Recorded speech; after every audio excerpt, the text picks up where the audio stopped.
दूसरा गेमर उसे मैसेज करता है कि तुमने गेम से रिलेटेड कई कैरेक्टर्स और मटेरियल्स जीत लिए हैं, मुझे वो मटेरियल्स चाहिए, इसके बदले में मैं तुम्हें 4000 बार यानी थाईलैंड की करेंसी उतना देने को तैयार हूँ। और दोस्तों ये इंडियन रुपीस में 80,000 के बराबर है। अब टॉम कहता है कि मैं तुम्हें 4 मटेरियल्स दूंगा, लेकिन 80,000 में नहीं, राउंड फिगर बनाकर 1 लाख दे दो। वो गेमर टॉम का बैंक अकाउंट नंबर मांगता है और तुरंत पैसे ट्रांसफर करने का वादा करता है। ये सुनकर ऑब्वियसली टॉम को बहुत खुशी हुई होगी और घर जाकर अपने अंकल का अकाउंट नंबर उस गेमर को भेज देता है, क्योंकि टॉम का तो कोई अकाउंट था नहीं। वो गेमर तुरंत अंकल के अकाउंट से 50,000 बार ट्रांसफर कर देता है। टॉम अंकल को लेकर बैंक जाता है और उनकी आंखों के सामने पूरे 50,000 विड्रॉ कर लेता है। अंकल का तो मुंह खुला का खुला रह जाता है कि ये लड़का इस उम्र में इतना कमा रहा है, अगर 4 मटेरियल्स के इतने पैसे मिल रहे हैं तो अगर सारे मटेरियल्स बेचे तो ये तो करोड़पति बन जाएंगे हम। अब टॉम भी यही सोचता है। टॉम एक एक करके अपने मटेरियल्स बेचने लगता है और अंकल के अकाउंट में पैसे जमा हो जाते हैं। पैसे देखकर तो टॉम का दिमाग डगमगाता जाता है। फिर वो पूरे पैसे देकर एक लग्जरी कार खरीदता है, यहाँ तक कि वो अपनी कॉस्टली कार में ही स्कूल भी जाता है और स्टाफ पार्किंग में अपनी कार पार्क कर देता है। प्रिंसिपल उसे डांटते हैं कि अरे स्कूल फी तो तुम दे नहीं पाते, अब ये कार कैसे आई, और वो भी यहाँ पार्क करने की परमिशन तुम्हें दी किसने, मैं अभी तुम्हारे पेरेंट्स को खबर देता हूँ। टॉम बिल्कुल कूल होकर कहता है कि सर पेरेंट्स को बुलाने की क्या जरूरत है, आपको जो चाहिए मैं देने को तैयार हूँ, स्कूल का कोई डोनेशन चाहिए तो मैं दे दूंगा। प्रिंसिपल चिढ़कर कहता है कि मुझे घूस देना चाहते हो, तुम्हारा भाई इसी स्कूल में पढ़ता था और अब वो चाइना में एक बहुत ही अच्छी जॉब कर रहा है, क्या तुम्हें उसकी तरह नहीं बनना, अब जाओ और पढ़ाई में ध्यान लगाओ। स्कूल में टॉम की गर्लफ्रेंड होती है जिसका नाम है सोनिया। टॉम उसे अपनी शानदार कार दिखाकर इंप्रेस करने की पूरी कोशिश करता है, हर लड़के यही करते हैं। टॉम फिर उसे ड्राइव पर लेकर जाता है और फिर उसे उसके घर ड्रॉप करके देर रात में घर लौटता है। घर वाले नहीं जानते कि टॉम ने कार खरीदी है। वो चुपचाप कार पार्क करके अंदर जाना चाहता है, लेकिन उसके पेरेंट्स उसे पकड़ लेते हैं। अब पापा डांटते हैं कि बेटा यहाँ घर की हालत इतनी खराब है, लेकिन तुमने ये कार खरीद ली है, स्कूल 4 बजे खत्म होता है, इतनी देर कहाँ थे तुम। टॉम कहता है कि मैंने ऑनलाइन ट्रेडिंग में पैसे जीते हैं पापा, और उन्हीं पैसों से ये कार खरीदी है। पापा को और गुस्सा आ जाता है कि चुपचाप गाड़ी वापस करो और उन पैसे से आगे की पढ़ाई का इंतजाम कर लो। पर टॉम तो उनकी बातों को इग्नोर करके अपने गेम्स खेलकर और पैसे कमाने लगता है। आखिर स्कूल की पढ़ाई खत्म करके वो हायर स्टडीज के लिए एंट्रेंस एग्जाम देता है, लेकिन उसमें भी वो फेल हो जाता है। अब जाहिर है दिन भर गेम खेलेगा तो फेल तो होना ही है, लेकिन टॉम को इसकी कोई चिंता नहीं होती। वो तो बस गेम्स खेलकर पैसे कमाने में मस्त रहता है। मार्केट में PlayStation 2 आया होता है, हाँ दोस्तों ये तब की बात है। तो टॉम उसे खरीदने के स्टोर में जाता है। उसका दाम होता है लगभग 50,000 रुपए, लेकिन टॉम को ये बड़ी अमाउंट लगती ही नहीं, क्योंकि उसने तो ढेर सारे पैसे कमा रखे हैं। वो आराम से पैसे देकर PlayStation 2 खरीद लेता है और साथ में एक DVD प्लेयर भी ले लेता है। अब उसके पापा को बहुत गुस्सा आता है, क्योंकि इसके एजुकेशन के लिए उन्होंने बहुत ज्यादा उधार लिया था, लेकिन अब ये पढ़ता ही नहीं और ऊपर से बेकार की चीजों में पैसे बर्बाद कर रहा है। घर के खर्चों में तो हाथ बटाता नहीं और ये फिजूल खर्ची कर रहा है। टॉम अपने पापा की सिचुएशन को समझता है और आगे पढ़ने का फैसला करता है, लेकिन एडमिशन के लिए उसको 58,000 बाट भरने होंगे। टॉम के पास सिर्फ 12,000 ही होते हैं। बाकी पैसों के लिए वो फिर से खेलने का फैसला करता है, लेकिन जब वो गेम खोलता है तो एकदम चौंक जाता है, क्योंकि उस गेमिंग कंपनी ने टॉम का अकाउंट डिलीट कर दिया था। दरअसल उनके रूल्स के हिसाब से सिर्फ इस गेम के जरिए टॉम अपने मटेरियल्स बेच सकता था, पर टॉम ने उनके दायरे के बाहर अपने मटेरियल्स बेचे, जो कि उनके रूल्स के अगेंस्ट है। इसी वजह से टॉम का अकाउंट डिलीट कर दिया गया था। टॉम एकदम टूट जाता है, क्योंकि अब उसके पैसे का सोर्स बंद हो चुका है। पर वो हिम्मत नहीं हारता। जिस इलेक्ट्रॉनिक स्टोर में टॉम ने DVD प्लेयर खरीदा था, उसके ओनर ने बताया था कि DVD प्लेयर्स का सेल बहुत अच्छा चल रहा है। टॉम उसके पास जाकर कहता है कि मैं भी DVD प्लेयर्स का सेल करना चाहता हूँ, आप रीजनेबल कॉस्ट में मुझे अच्छी क्वालिटी के 50 DVD प्लेयर बेचेंगे क्या। वो भी मान जाता है और टॉम से पैसे लेकर वो गोडाउन से एकदम चीप DVD प्लेयर लेकर उसको दे देता है। अब टॉम खुश हो जाता है कि आखिर कोई यूजफुल काम तो कर रहा हूँ मैं। वो सारे DVD प्लेयर्स घर लेकर आ जाता है और जब एक को प्ले करता है तो अंदर के पार्ट्स बाहर आकर गिरते हैं। टॉम गुस्से में उन्हें रिटर्न करने जाता है, तो वो आदमी कहता है कि कम दाम में बेटा इतनी ही क्वालिटी मिलेगी, तुम चाहो तो इन पार्ट्स को वापस उसके अंदर चिपका कर यूज कर लो, मैं कुछ नहीं कर सकता। टॉम अपने पैसे वापस मांगता है और उससे बहस करने लगता है। वो आदमी भी गुस्सा होकर टॉम को मारकर भगा देता है। टॉम से रहा नहीं जाता। वो अपनी कार में लौट रहा होता है तो रास्ते में उसके पापा मिलते हैं। टॉम उन्हें लिफ्ट देता है, तो वो कहते हैं कि बेटा अगर तुम्हें DVD प्लेयर बिजनेस के लिए पैसे चाहिए तो मैं दे सकता हूँ। ये कहकर वो टॉम को थोड़े पैसे दे देते हैं, लेकिन वो मना कर देता है। अब उसके पास ना तो पैसे हैं और ना ही वो DVD प्लेयर्स किसी काम के हैं। वो अपने पापा से भी पैसे नहीं मांगना चाहता। एक रात वो अपने पापा का एक पुराना डॉलर चुरा लेता है और उसे एक शॉप में बेचने जाता है। वो आदमी कहता है कि बेटा इसके तो मैं सिर्फ 1 लाख बार दे सकता हूँ, वो भी ज्यादा है, पर तुम पढ़ाई के लिए मांग रहे हो इसीलिए मदद करना चाहता हूँ तुम्हारी। टॉम भी खुश हो जाता है कि इतने से डॉलर का इतना दाम मिल रहा है। हालांकि वो दुकानदार टॉम को उल्लू बना रहा था। उन पैसों को लेकर वो हाई स्कूल ज्वाइन कर लेता है, पर टॉम का मन क्लास में लगता ही नहीं और वो अपने फ्रेंड्स को टेप रिकॉर्डर देकर कहता है सर की बातें रिकॉर्ड कर लो, मैं बाद में सुन लूंगा, मुझे नहीं पढ़ना अभी। ये कहकर वो क्लास छोड़कर ऑडिटोरियम जाता है, जहाँ सोनिया एक ड्रामा का रिहर्सल कर रही होती है। फिर घर लौटते वक्त वो एक स्टोर में जाता है, जहाँ कई तरह के स्वीट्स तैयार किए जाते हैं। सारा काम मशीनों से होता है। वहाँ पर एक मशीन होती है जिससे चेस्टनट्स बनाए जाते हैं। ये मशीन टॉम को बहुत इंप्रेस कर देती है और वो अपने बचे हुए पैसों से उस मशीन को ही खरीद लेता है। फिर क्या था, उसके पेरेंट्स हमेशा की तरह माथा पटक कर चले जाते हैं, क्योंकि वो कुछ भी कहे ये लड़का सुधरने वाला नहीं। आज फिर ये मशीन खरीद कर ला गया जो किसी काम के नहीं। अब टॉम ने मशीन को खरीद लिया, लेकिन इसमें कुक करना उसे बिल्कुल नहीं आता। वो गली गली जाकर स्ट्रीट फूड बनाने वालों से पता लगाता है कि इसे किस टेम्परेचर में कितनी देर और कैसे कुक करना है। उस प्रोसेस को वो स्टेप बाय स्टेप एक नोटपैड में लिख लेता है। फिर घर आकर उसी मेथड से ट्राई करता है और चेस्टनट बहुत ही लाजवाब बनते हैं। वो अपने अंकल और पेरेंट्स को देकर टेस्ट करता है, उन्हें भी बहुत पसंद आता है। अब टॉम बहुत खुश हो जाता है। वो सिटी के एक मॉल में एक जगह को रेंट पर लेता है और वहाँ अपनी शॉप शुरू करता है। जब टॉम स्कूल जाता है तो उसके अंकल दुकान संभालते हैं, लेकिन टॉम को बिजनेस टैक्टिक्स बिल्कुल नहीं आते। उन बातों को सीखने के लिए वो सिटी के एक बहुत ही भीड़ भाड़ वाले मार्केट में जाता है। वहाँ लोग discount, by one get one free ऐसे कई ऑफर्स के जरिए कस्टमर्स को अट्रैक्ट करने की कोशिश करते हैं। टॉम उन सारे पॉइंट्स को नोट कर लेता है। तभी सोनिया वहाँ पर आती है और उसे डांटती है कि तुम मेरा कॉल क्यों नहीं अटेंड करते हो। पर टॉम तो अपने बिजनेस के बारे में सोच रहा होता है और उसे इग्नोर ही कर देता है। इतने में उसके अंकल कॉल करते हैं कि बेटा सुबह से मैं चिल्ला चिल्ला कर थक गया हूँ, लेकिन एक भी कस्टमर नहीं आया। अब टॉम परेशान होकर मॉल में जाता है और मैनेजर से कहता है कि मुझे अपनी शॉप के लिए दूसरी जगह चाहिए क्योंकि इस कोने में लोग आते नहीं। वो भी कहता है कि ठीक है, लेकिन इसमें एक्स्ट्रा पैसा लगेंगे बेटा। टॉम भी उसे पैसे देकर शॉप की लोकेशन चेंज कर लेता है, लेकिन वहाँ पर भी वही हाल। ऐसी सिचुएशन में दोस्तों अगर आप होते तो आपका बिजनेस माइंड क्या कहता है कमेंट करके बताइए। पर टॉम को भी अभी उम्मीद है कि कल लोग आएंगे, कल नहीं तो परसों आएंगे, परसों नहीं तो एक दिन जरूर आएंगे। अगले दिन वो अंकल को शॉप में छोड़कर अपना एग्जाम देने जाता है, पर उसका ध्यान यहाँ लगता ही नहीं। वो सोचता रहता है कि शॉप में क्या हुआ होगा, कोई कस्टमर आया होगा या नहीं। तभी उसका फोन बजता है और वो देखता है कि अंकल कॉल कर रहे हैं। एग्जाम हॉल में फोन अलाउड नहीं होता, लेकिन टॉम फोन को देखने लगता है। टीचर कहती है कि फोन रखो और पेपर पूरा करो। टॉम अब दुविधा में होता है कि एग्जाम इंपॉर्टेंट है या बिजनेस। वो बिजनेस चुनता है और बिना कुछ सोचे समझे बैग लेकर हॉल से निकल जाता है। वो मॉल में जाता है तो ये देखकर चौंक जाता है कि उसकी शॉप के आगे भीड़ लगी हुई है। लोग उसके चेस्टनट को बड़े चाव से खरीद कर खा रहे हैं। बिजनेस इतना अच्छा चलता है कि उन्हें और 2-3 मशीन खरीदनी पड़ती हैं और काम पे भी कुछ लोग रख लेते हैं। वो दैट इज सक्सेस।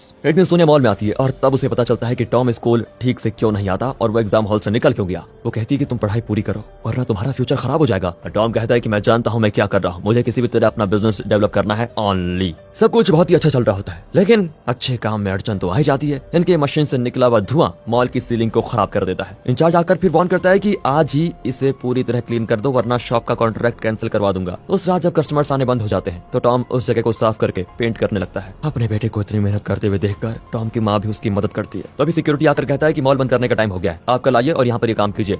टॉम कहता है प्लीज 10 मिनट में ये काम खत्म हो जाएगा, 10 मिनट और दे दीजिए। लेकिन सिक्योरिटी कहता है कि पहले से बहुत देर हो चुकी है, अगर मालिक को पता चला कि मैंने तुम्हें इतनी रात को अंदर रहने दिया तो मेरी नौकरी चली जाएगी, प्लीज अभी चलिए। तब टॉम उसे पैसे देकर अपना काम करवाने की कोशिश करता है, लेकिन सिक्योरिटी बहुत ही ईमानदार आदमी मालूम होता है। वो टॉम की माँ से पूछता है क्या आप इसकी माँ है? इसे पहले लोगों की और उनके टाइम की इज्जत करना सिखाइए, समझे? ये कहकर वो टॉम को पैसे लौटाकर चला जाता है और टॉम गुस्सा होकर चला जाता है। उसकी माँ कहती है बेटा तुम बिजनेस वगैरह भूल जाओ, हम सब कल ही सिटी छोड़कर चाइना जा रहे हैं। दरअसल पापा ने इतना उधार लिया है कि वो चुका नहीं पा रहे, इसलिए हमें चाइना जाना होगा। पहले तो टॉम अपना बिजनेस छोड़कर जाने से साफ इनकार कर देता है, पर उसकी माँ रोती है कि तुम्हारे बिना बेटा मैं कैसे रहूंगी। इस पर टॉम मान जाता है। अगले दिन वे एयरपोर्ट पर फ्लाइट का इंतजार कर रहे होते हैं, पर टॉम के दिमाग में तो अब भी उसी शॉप के बारे में सोच आती है। वो अपने पेरेंट्स से कहता है कि देखिए मैं अपनी पढ़ाई और बिजनेस बीच में छोड़कर नहीं आ सकता, पढ़ाई पूरी हो जाएगी तो मैं खुद वहाँ पर आ जाऊंगा। उसके पेरेंट्स भी उसकी बात मानकर निकल जाते हैं। पापा कहते हैं कि बेटा अगर मैंने तुम्हें कुछ बुरा भला कह दिया हो तो प्लीज उसके लिए माफ कर देना। ये सुनकर टॉम उदास हो जाता है। अगले दिन मॉल में एक और प्रॉब्लम आती है। कल रात जो टॉम ने पेंट किया था वो पिघलकर वहाँ के दूसरे प्रोडक्ट्स पर गिर जाता है और उनका बिजनेस खराब हो जाता है। तंग आकर मॉल का मैनेजर इनका कॉन्ट्रैक्ट ही कैंसिल कर देता है। टॉम बहुत परेशान हो जाता है कि दुविधा पे दुविधा आ रही है, क्या करूं? तभी वो देखता है कि उसके घर के गेट पर एक नोटिस चिपका हुआ है। दरअसल ये सरकारी नोटिस है। टॉम के पापा पर भारी कर्ज था और इसमें लिखा हुआ है कि अगर कर्ज नहीं चुकाया तो घर जब्त कर दिया जाएगा। बिजनेस तो बंद हुआ ही, अब घर भी हाथ से निकल जाएगा। टॉम मायूस होकर बाहर आता है तो सोनिया उसको देख लेती है। वो उसे डांटती है कि तुम्हें आखिर हो क्या गया है, मेरा कॉल क्यों नहीं उठाते तुम, आइंदा मुझसे बात मत करना। पर टॉम उसे गले लगाकर फुट फुट कर रोने लगता है। सोनिया समझ जाती है कि ये परेशान है और पूछती है कि प्रॉब्लम क्या है। फिर टॉम उसको सारी बात बताता है तो वो कहती है कि बिजनेस जब चलेगा तब चलेगा, तुम परेशान मत हो और वापस अपने स्टडीज पर ध्यान दो, कुछ भी हो जाए मैं तुम्हारे साथ रहूंगी। अब सोनिया टॉम को थोड़ी हिम्मत देती है। सोनिया जो हाल ही में अपनी फैमिली के साथ चाइना गई थी, वहाँ से वो सीवीड नाम का एक फूड आइटम लेकर आई होती है। टॉम को वो इतना टेस्टी लगता है कि वो आधा ढाबा खाली कर देता है। यहाँ पर टॉम को एक नया बिजनेस आइडिया आता है। इस सिटी में सीवीड्स अभी नहीं आए हैं तो टॉम को लगता है कि वो इसका बिजनेस शुरू कर सकता है। फिर वो अपने चेस्टनट्स मशीन को बेचकर उन पैसों से सीवीड बनाने के लिए मटेरियल्स खरीदता है। फिर और सीवीड खरीद कर उसे फ्राई करते हैं, लेकिन वो उतना टेस्टी नहीं होता। टॉम अपना प्ले स्टेशन और कंप्यूटर तक बेचकर और सीवीड खरीदता है। उस रात बहुत बारिश हो रही होती है। टॉम घर पर आता है तो देखता है उसके अंकल फिसल कर गिर गए हैं, उनके सर पर चोट आई होती है। टॉम उन्हें तुरंत हॉस्पिटल में एडमिट करवा देता है।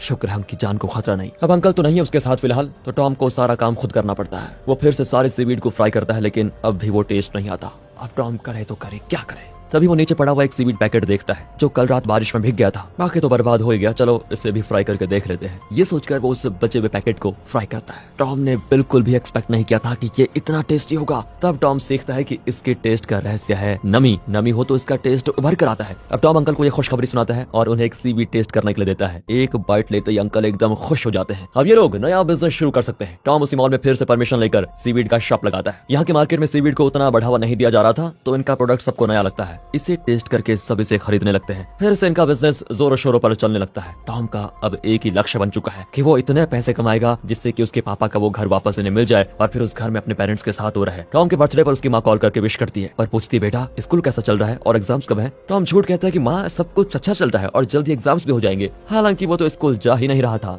दिन भर सीवीड का बिजनेस चला रहा था। फिर उसके पापा पूछते हैं कि बेटा एग्जाम खत्म करके जल्दी आ जाओ, हम तुम्हें बहुत मिस करते हैं। ठीक है पापा, ये कहकर वो पूछता है कि आपको कितना लोन चुकाना था। टॉम को लगा कि शायद 1 मिलियन बात होगा जिससे वो कमाकर भरपाई कर देगा, पर उसके पापा कहते हैं कि बेटा मैंने अब तक 40 मिलियन का लोन लिया है। ये सुनकर तो टॉम उम्मीद ही खो देता है। वो घर जाकर म्यूजिक सुनने लगता है तो टेप रिकॉर्डर की बैटरीज खत्म हो जाती है। फिर वो एक दुकान से नई बैटरीज लेकर बाहर आता है तो उनके कवर पर 7-Eleven कंपनी का लोगो दिखता है। ये एक बहुत बड़ी कंपनी है जिसकी दुनिया भर में कई ब्रांचेस हैं। अगर इस कंपनी को मैंने अपना प्रोडक्ट सप्लाई किया तो मेरा प्रोडक्ट दुनिया भर में पहुंचेगा और मेरा बिजनेस कई गुना ज्यादा बढ़ेगा। अगले ही दिन टॉम अपना प्रोडक्ट लेकर उस कंपनी में जाता है। एक और आदमी अपना प्रोडक्ट डेमो देता है। टॉम उसे ध्यान से ऑब्जर्व करता है कि वो कैसे अपने प्रोडक्ट्स बेच रहा है। टॉम भी उसी की तरह प्रैक्टिस कर लेता है। बहुत देर के बाद मैनेजर उससे मिलती है और कहती है मुझे अपना प्रोडक्ट दिखाओ जरा। टॉम उसे एक पैकेट देता है तो वो कहती है कि इसमें कोई ढंग का डिजाइन नहीं है और ऊपर से कवर बहुत ही बड़ा है। लोग अट्रैक्टिव डिजाइन वाला छोटा कवर खरीदना पसंद करते हैं, इसलिए हम तुम्हारे प्रोडक्ट्स नहीं ले सकते। ये कहकर वो टॉम के प्रोडक्ट को कर देती है रिजेक्ट। टॉम बेचारा फिर मायूस होकर घर आता है। सोनिया उसे कई बार कॉल कर चुकी थी लेकिन वो रिस्पॉन्ड नहीं कर रहा था। वो टॉम के घर आ गई। वो डांटती है कि यार तुम एक के बाद एक बिजनेस करने के चक्कर में पढ़ाई को छोड़ रहे हो, तुम्हारा फ्यूचर क्या होगा। पर टॉम कहता है कि तुम्हारी मर्जी से मैं जी नहीं सकता, अगर तुम्हें मेरे ढंग पसंद नहीं आए तो मुझे छोड़ दो। ये कहकर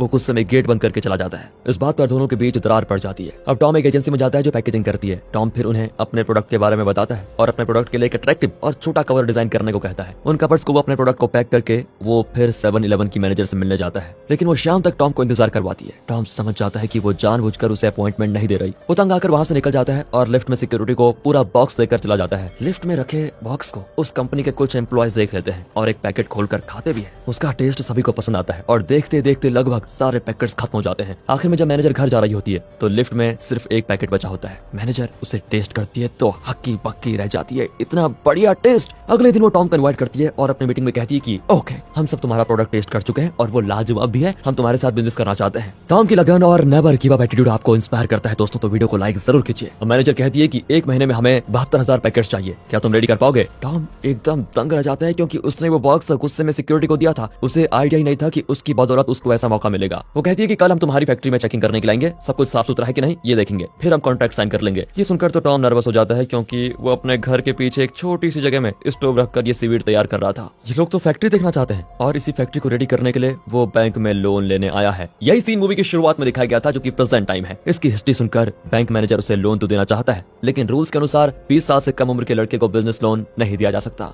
टॉम दुखी जरूर होता है लेकिन गिव अप नहीं करता। वो अपनी लग्जरी कार बेचकर एक छोटी सी शॉप रेंट पर लेता है। यहीं पर वो अपनी फैक्ट्री सेट कर लेता है। टॉम ट्रेन स्टेशन में सोनिया को देखता है जो अपने फ्रेंड्स के साथ होती है। टॉम उससे बात करना चाहता है लेकिन वो दूसरे लड़कों को डेट कर रही है। टॉम पीछे हट जाता है। अगले दिन उस कंपनी की मैनेजर और एक चेकिंग इंस्पेक्टर आते हैं। वे फैक्ट्री को चेक करके बताते हैं कि सीलिंग पर लाइट की कवर नहीं है और यहाँ का वेस्ट डिस्पोजल सिस्टम खुला है जिससे इन्फेक्शन हो सकता है। लेकिन इस उम्र में तुम इतनी कोशिश कर रहे हो, शायद इससे इंप्रेस होकर हमारा हेड ऑफिस तुम्हें ये कॉन्ट्रैक्ट दे सकता है, मैं उन्हें रिपोर्ट दे दूंगी। देखते हैं वे क्या कहते हैं। फिर टॉम को उस कंपनी का एक फैक्स आता है लेकिन फैक्स मशीन में इंक खत्म होने की वजह से लास्ट वाली इन्फॉर्मेशन साफ प्रिंट नहीं होती। अंकल कहते हैं कि धूप में देखो बेटा। वो भाग कर जाता है और धूप में उसे देखता है तो पता चलता है कि उसका कॉन्ट्रैक्ट अप्रूव हो गया। बस ये देखकर टॉम की आंखें नम हो जाती है कि उसकी मेहनत बेकार नहीं गई। 1 महीने की मेहनत के बाद 72,000 पैकेट्स रेडी हो जाते हैं और कल सुबह इन्हें उस कंपनी को डिलीवर करना होगा। रात को ही सारी पैकिंग हो जाती है और वे उन्हें गाड़ी में लोड करते हैं। टॉम अपने अंकल को खुशी से गले लगा लेता है कि आप ना होते तो मैं कुछ नहीं कर पाता। जब टॉम के पेरेंट्स ने टॉम पर विश्वास नहीं किया तब अंकल ही थे जो उस पर भरोसा कर रहे थे। उन्हें पता था ये जरूर कुछ करके दिखाएगा। अंकल कहते हैं कि बेटा ये तेरी लाइफ की पहली कामयाबी है, इसे सेफली उस कंपनी में पहुंचा देना बेटा। टॉम भी निकल पड़ता है लेकिन गोडाउन जाने में थोड़ा लेट हो जाता है और वहां का इंचार्ज उसे अंदर अलाउ करता ही नहीं। टॉम बेचारा रोने लगता है कि प्लीज 1 महीने की मेहनत है सर, रातों रात की नींद खोकर मैंने ये तैयार किया है। इस छोटी उम्र में उसकी लगन देखकर वो आदमी जरा पिघल जाता है और उसके लोड को अंदर ले लेता है। अब टॉम के प्रोडक्ट्स दुनिया भर के कोने कोने में पहुंचेंगे। टॉम के मन में एक सेंस ऑफ अचीवमेंट्स होता है और वो खुश होकर अपने पापा को कॉल करता है। कहता है पापा आप माँ को लेकर जल्दी से वापस आ जाइए, अब सब कुछ अच्छा होने वाला है। और दोस्तों इसी के साथ ये मोटिवेशन खत्म